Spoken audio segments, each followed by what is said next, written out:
अस्सलामुअलैकुम। कुछ साल पहले की बात है, मैं almost every week chocolate cake बनाती थी और उसे 2-3 दिन में खा के ख़त्म भी कर देती थी। मुझे बहुत ज़्यादा क्रेविंग होने लगी थी चॉकलेट की भी और चॉकलेट केक की भी। मैं बहुत ज़्यादा खाने लगी थी, लेकिन मुझे होने लग गया है माइग्रेन का इशू और इस माइग्रेन इशू की वजह से मैं चॉकलेट्स एंड चॉकलेट केक खाना छोड़ दिए हैं। बहुत ज़्यादा क्रेविंग हो रही हो तो थोड़ा बहुत खाती हूँ, लेकिन थोड़ा बहुत खाने के बाद मुझे माइग्रेन का ही पेन हो जाता है। तो मैं आपको माइग्रेन की सिम्पटम्स बता रही हूँ कि आपको आधे सर में दर्द होता है। आधे सर में दर्द मुझे जो होता है वो आँखों की साइड पे और आँखों की साइड में जो सर है उधर दर्द रहता है और ये जो है दर्द रोशनी की वजह से और ज़्यादा हाई हो जाता है। इवन ये कि हमें शोर भी बर्दाश्त नहीं होता और मुझे तो वोमिट भी बहुत हो रही होती है। अगर मैं उल्टी कर दूँ तो मैं काफ़ी हद तक फ़ील करती हूँ रिलैक्स और सर का दर्द भी काफ़ी हद तक कम हो जाता है। और इसमें डाइजेशन का भी बहुत इशू होता है, इसलिए हमें वोमिट से फ़ील होती है, हमारा कुछ खाने का दिल नहीं करता है।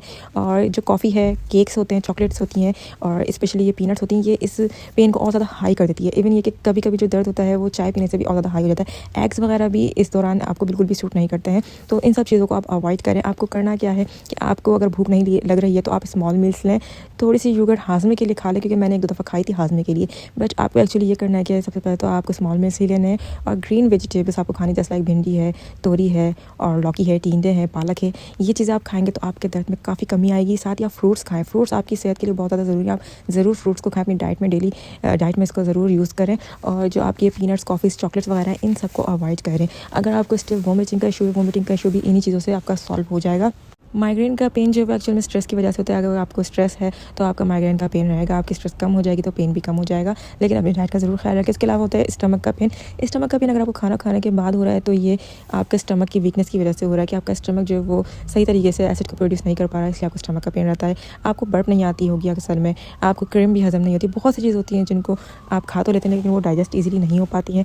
आपको मिर्च मसाले भी ज़्यादा सूट नहीं करते। जो मुझे है वो ऑयली चीज़ें सूट नहीं करती हैं। ज़्यादा ऑयल होगा जैसे कौरमे या बिरयानी में तो मुझसे नहीं खाया जाता। कचौरी से मुझे नफ़रत है। साथ ही डीप फ्राई चीज़ें भी नहीं खाई जाती इस दौरान। और उसके अलावा आपका जो मील है वो स्मॉल ही रहता है, मतलब ज़्यादा खाना भी नहीं खा सकते हैं और ये स्मॉल मील बहुत जल्दी हज़म भी हो जाता है और आपको बहुत जल्दी भूख भी लग जाती है। और बर्फ़ में तो आपको होती ही प्रॉब्लम, तो और कि कमर में भी दर्द रहने लग जाता है।